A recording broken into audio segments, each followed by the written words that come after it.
Alô, alô, estamos de volta com mais um episódio do podcast. Quem fala é Luiz Pedroso, cientista político, e junto comigo... Gabriel Meira, professor. Hildo Alegria, contador. E Eric Damião, médico. Pessoal, mais um disclaimer sempre necessário. As opiniões nesse podcast, elas são de responsabilidade individual de cada um dos membros, não representando a opinião da maçonaria, não representando a opinião de potência alguma, nem de nenhuma loja simbólica. E neste quarto episódio, vamos falar sobre vícios e virtudes.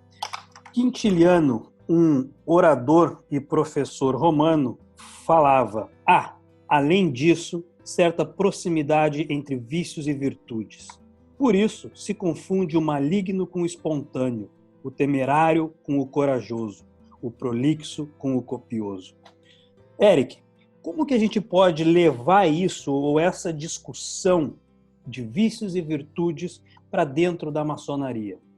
Eu acho que, essencialmente, levar para dentro de loja para discutir é discutir o nosso dia a dia, é discutir como a gente age com os nossos iguais, como a gente age no nosso trabalho, como a gente age como um todo.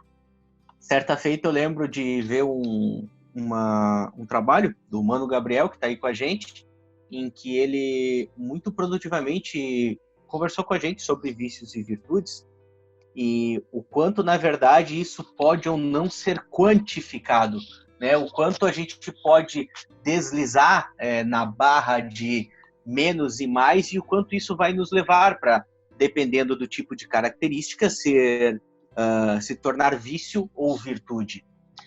São duas palavras muito fortes, né? Duas palavras antagônicas, sem dúvida, e que a gente acaba relacionando de alguma maneira, associando com leis, né?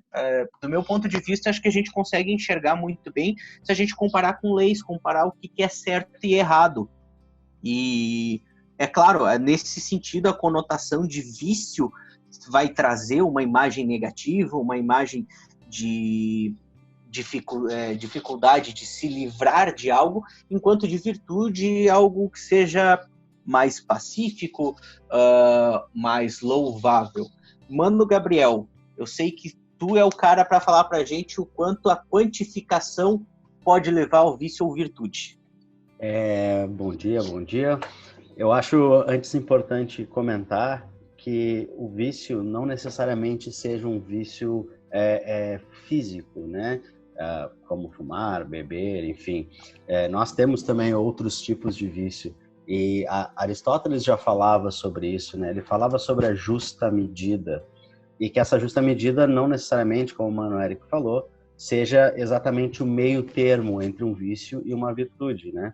Tendo em vista, por exemplo, a coragem. Coragem a gente sabe que é uma virtude, porém ela está muito mais próxima da temeridade do que necessariamente da covardia, né? Então, lá nos tempos antigos, Aristóteles já falava sobre isso, que há de se haver, com perdão da redundância, a justa medida entre esses vícios e essas virtudes, né?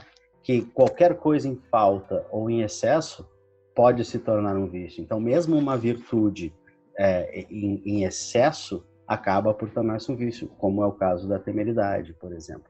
Então, é importante que a gente tenha em mente já nesse começo que precisamos dessa justa medida para termos a virtude, né? No podcast anterior, a gente estava falando lá do orvalho que descia sobre o Monte de Hermon e que esse orvalho, ele descia suavemente, né? Porque se ele descesse com muita força, virava uma enxurrada e destruiria aquela terra por onde ele estava trazendo benefícios, né? E, por sua vez, caso ele não descesse, também não faria diferença nenhuma. Exatamente isso. Só que faltou a gente, na nossa discussão aqui, conceituar algumas coisas. Cara, virtude é uma disposição da alma que nos induz a praticar o bem. E o vício é o oposto da virtude, seria uma disposição da alma que nos induz a praticar o mal. Ou seja... Eu tenho uma pergunta. O vício, ele é da alma ou ele é do corpo? Porque no diálogo de Fédon ali, onde Platão narra Os Últimos Momentos da Vida de Sócrates, né? Ele comenta que a alma nunca vai encontrar a verdade, né? Enquanto ela estiver presa e ligada por um corpo vicioso. E que os sentidos do corpo, visão, audição, inclusive do ego, né? Acabam por nos trazer os vícios. Tudo bem, mas só que a questão é essa. Vamos lá. O vício é uma disposição, a virtude é uma disposição da alma que nos induz a praticar o bem.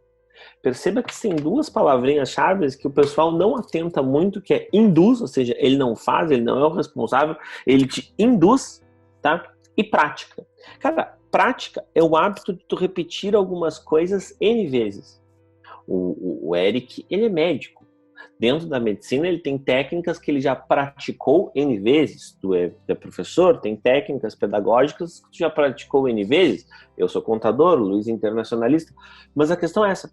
Se é prática, eu preciso entender que eu posso mudar e eu posso aprender e eu posso rever algumas coisas. Ela é uma predisposição.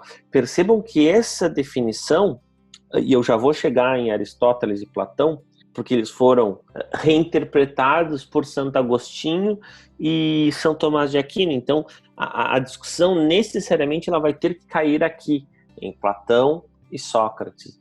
Então, necessariamente, a gente precisa entender que, se é prática, eu posso tomar as rédeas da minha vida, eu não posso ser um refém, eu tenho que achar a justa medida.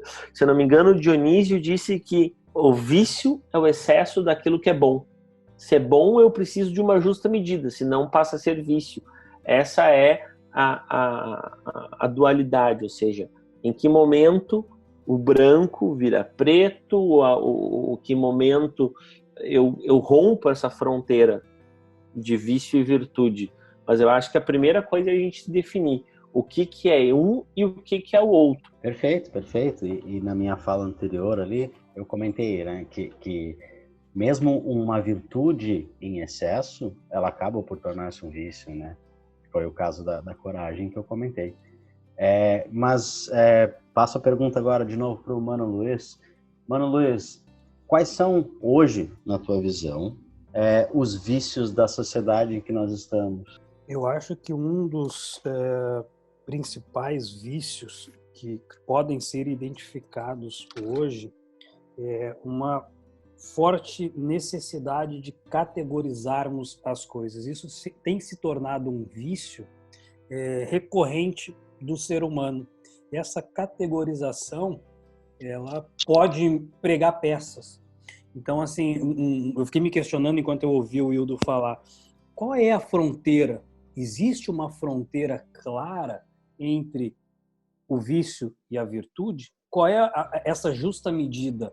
Ela se torna visível ou mensurável, como o Eric colocou, a partir de que ponto?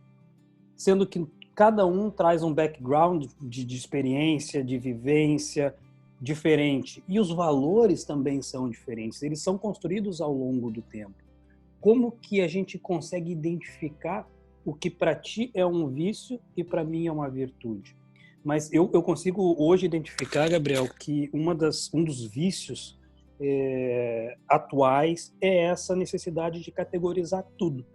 Então a gente acaba tornando a discussão muito mais simplificada do que ela de fato deveria ser. A gente não pode perder de vista que a questão ela não é virtude, a questão ela tem que ser posta em que momento a gente está discutindo vícios e virtudes. Dentro da ordem, a ordem nos traz as virtudes teologais, que é fé, esperança e caridade, e as virtudes cardeais, que é temperança, justiça, coragem, prudência. Então são 7 virtudes ao todo. E se a gente for pegar o limite dela, ou seja, aí a gente vai ter que sair de Platão e Sócrates, que são quem definiram essas virtudes, tá? E correr a linha do tempo para Tomás de Aquino, que foi lá e tentou achar o verso disso, que ele chama o vício oposto. Então, vocês estão falando e eu estou aqui pensando, tentando categorizar. E, de fato, é muito difícil tu categorizar, e eu já estou usando a palavra justamente para a gente tentar fazer isso. Porque categorizar é quase que uma necessidade humana. Eu preciso categorizar umas coisas. Eu preciso categorizar qualquer coisa que chegue em mim. Eu preciso saber se aquilo é um sentimento, uma atitude, é um material. É do homem. A questão é, será que eu não estou hoje categorizando errado ou categorizando pelo meu entendimento? Ou será que eu não estou hoje não abrindo novas categorias por causa da minha falta de estudo? Porque, veja bem, desde os primórdios a gente categoriza coisas. A gente selecionou vícios e virtudes, a gente tem isso dentro do âmbito da ordem e dentro de um âmbito, hoje em dia, contemporâneo. Mas eles são quase que o mesmo, porque a prudência ela continua sendo uma virtude. A imprudência, a negligência são os vícios opostos. A coragem é uma virtude. A audácia, a ambição e a vanglória são os vícios opostos. Então a questão é, a delimitação de vício e virtude, eu acho que ela deveria ser revista hoje na sociedade moderna. Não revista, mas ela deveria ser ampliada. A gente deveria retomar esse tema. Perfeito. Eu acho que... Pode ir. Eu ia fazer uma Luiz. provocação ao Eric. Como que a nossa experiência e vivência interfere nos resultados e na sabedoria para poder tomar essas decisões que o Hildo falou? Na verdade, um dos raciocínios que eu estava formulando, eu acho que eu consigo aplicar nisso. Tem uma coisa que eu quero trazer esse tema, na verdade, para a gente discutir em um momento mais oportuno, porque eu acho que é muito amplo e principalmente amplamente filosófico e não necessariamente maçônico, mas eu acho que é importante. Algum tempo atrás eu estava ouvindo um podcast, não lembro qual, que falava o quanto o ser humano é uma máquina de propósitos. Tudo que a gente faz, a gente tem um propósito para isso e a gente associa propósitos para isso. Ah, choveu. Por que choveu? Né? Ah, eu estou indo para lá. Por que eu estou indo para lá? Eu acordei. Por que eu acordei? Eu estou com dor. Por que estou com dor? Várias vezes, quando a gente coloca um propósito, coloca um sentido para algo, isso nos protege. Então, por exemplo, eu estou sentindo dor porque eu me cortei. Me cortar não é bom. Eu estou com dor de barriga porque eu comi aquele fruto. Eu não devo comer aquele fruto porque não me faz bem. Eu comi demais. Eu comi demais porque isso me fez dar dor de barriga. Então, eu não devo comer demais. Então, eu acho que a nossa experiência como procurando um propósito e colocando um propósito nas coisas pode nos orientar quanto a o que é vício e o que é virtude. Novamente, eu pessoalmente, eu acabo por trazer um tanto quanto uma religiosidade para interpretar os vícios e virtudes, porque eu não consigo separar muito os vícios dos pecados capitais. Então, partindo desse princípio que, de novo, eu estou colocando propósito nas coisas para ir determinar meu caminho. Se, utilizando de um pecado como a gula, eu puder reforçar esse argumento que eu estou trazendo agora, eu vejo que através dos tempos, utilizando desse vício, criando esse vício, eu consegui delimitar o que eu devo ou não devo comer, o quanto eu devo ou não devo comer. E isso vai me dizer que, por exemplo, eu devo ter parcimônia, de novo, como o Mano Gabriel, como o Mano Hildo já falou, a parcimônia, o meio termo acaba sendo mais adequado, enquanto eu devo me alimentar suficientemente bem em quantidade e uma qualidade boa para que isso me dê ferramentas para que eu possa alcançar o meu propósito. Mas aí, novamente, esse propósito pode ter um fim completamente abstrato, como um propósito de vida, ou simplesmente como um propósito de eu preciso me alimentar, estou com fome.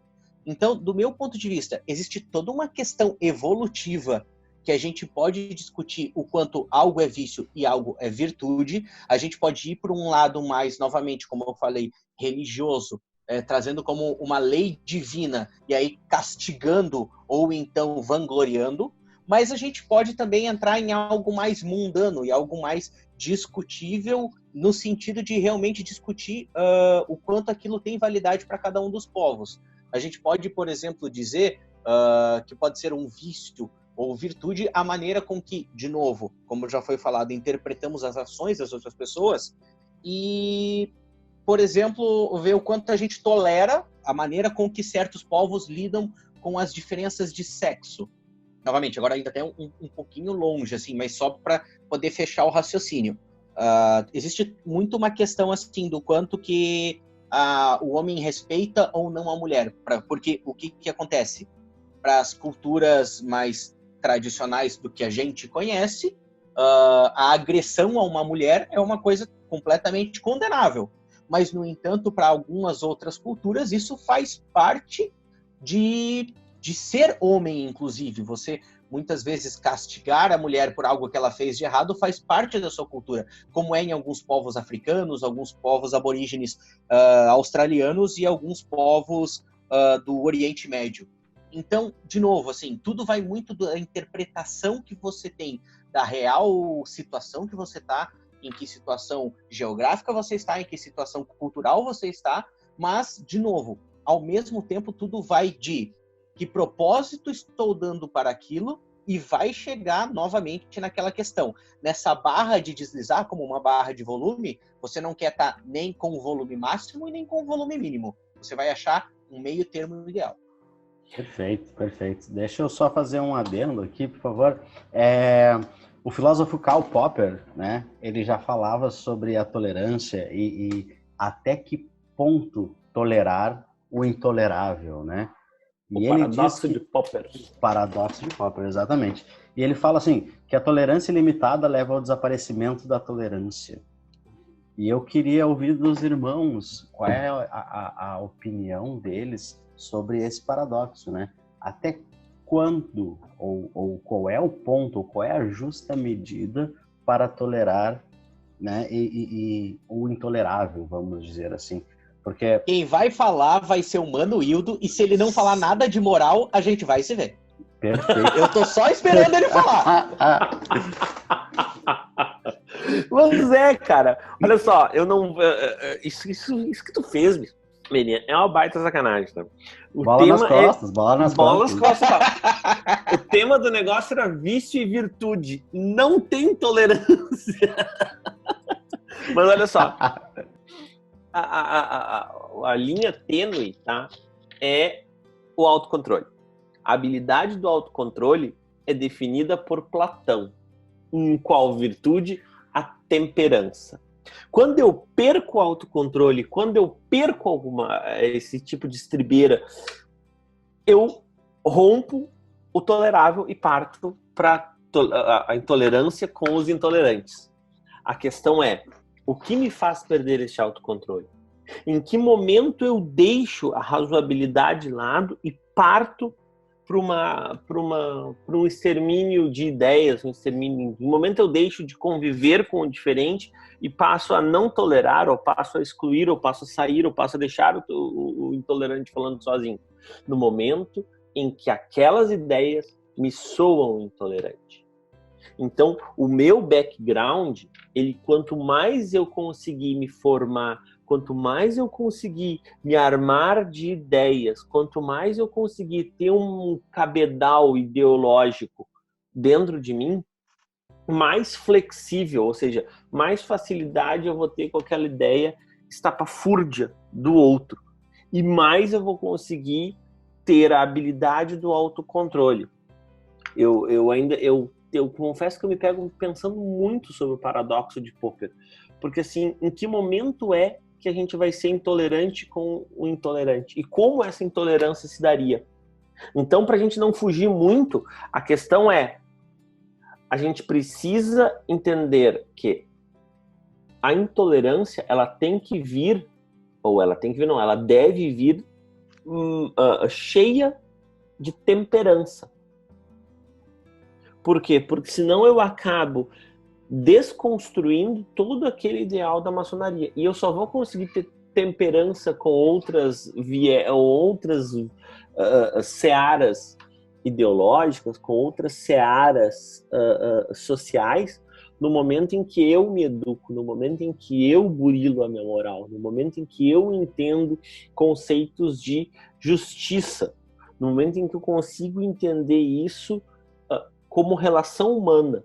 Eu acho que é aí que tá. A gente precisa entender que a temperança, ela tá ali, ela tá extremamente alicerçada com autocontrole, e ela tem que estar calcada dentro da justiça. Senão, por causa do paradoxo de Popper, a gente pode romper a barreira da barbárie.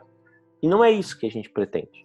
A gente pretende que as nossas virtudes nunca se tornem vícios.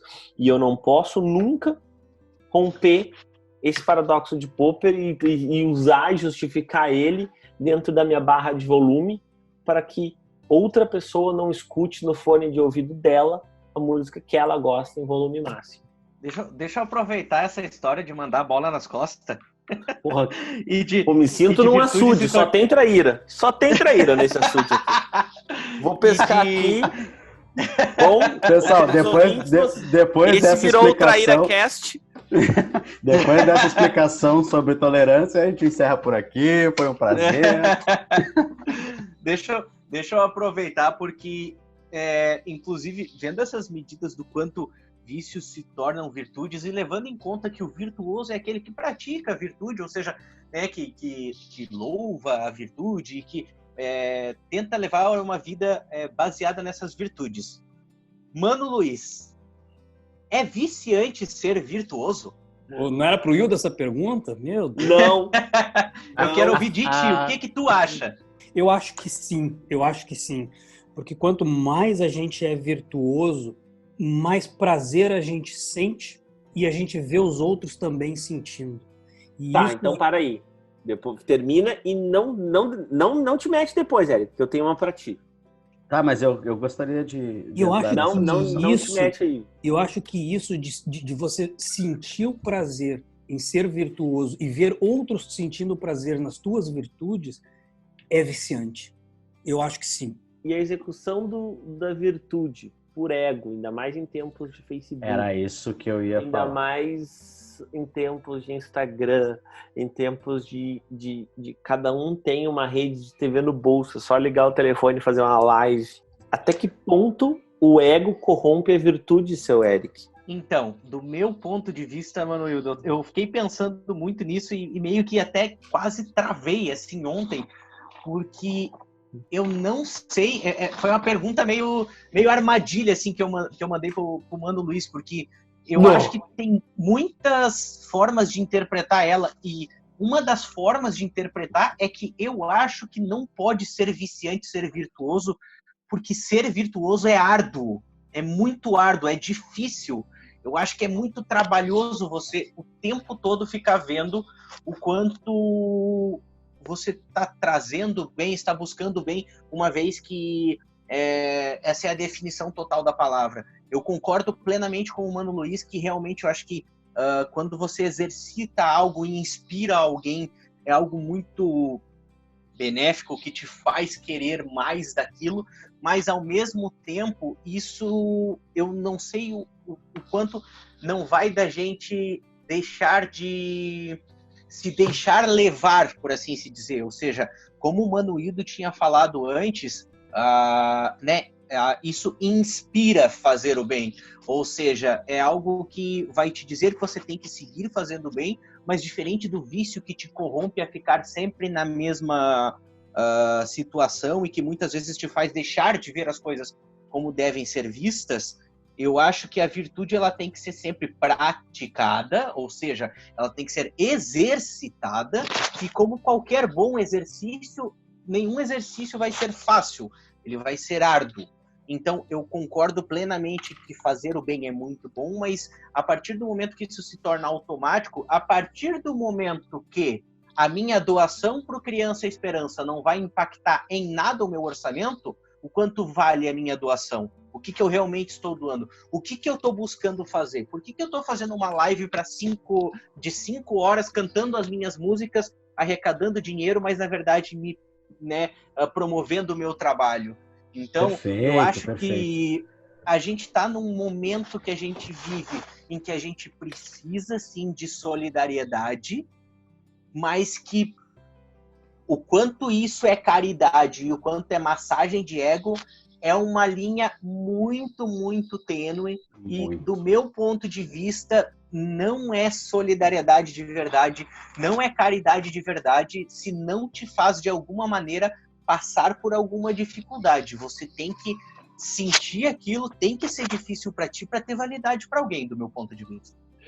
Eu adicionaria aí que se o virtuoso pratica o bem visando o bem próprio, né, visando a sua, enfim, massagear o seu ego, ele não é virtuoso, né? Se ele faz isso pensando no que ele vai ganhar com isso, seja em live, seja em dinheiro, seja em repercussão, né? Ele já está no vício. Então, o que a mão esquerda faz, a mão direita não precisa saber. Claro! E aí a gente tem um ensinamento bonito, que a gente pode até depois falar no simbolismo, que é o da bolsa do tronco de solidariedade, né? Para quem é iniciado, né? Porque a lógica é, tu precisa depositar aquilo que tu tem. Ninguém quer saber o quanto tu tá depositando ali. O ato do desprendimento é mais importante que a questão colocada. E aí a gente volta para a questão da virtude. A virtude, ela tem que ser uma praxis, ou seja, porque o que no fundo são todas essas teorias que a gente discutiu e virá a discutir aqui no podcast? São grandes óculos que a gente coloca para ver a realidade. A maçonaria é um óculos que a gente coloca para ver a realidade. Então eu vou focar em algumas coisas e desfocar em outras. Talvez eu vou desfocar em alguma coisa mais moderna, mas vou focar em alguma coisa mais clássica, como o estudo das virtudes. Só que o estudo das virtudes ele só tem lógica se ele fundamentar uma praxis, uma prática no meu proceder cotidiano. Porque não adianta nada eu botar o óculos da maçonaria, focar nos estudos e não mudar. Tem uma frase bem curtinha do Ortega y Gasset, que ele fala assim: o homem é ele e suas circunstâncias. Ponto.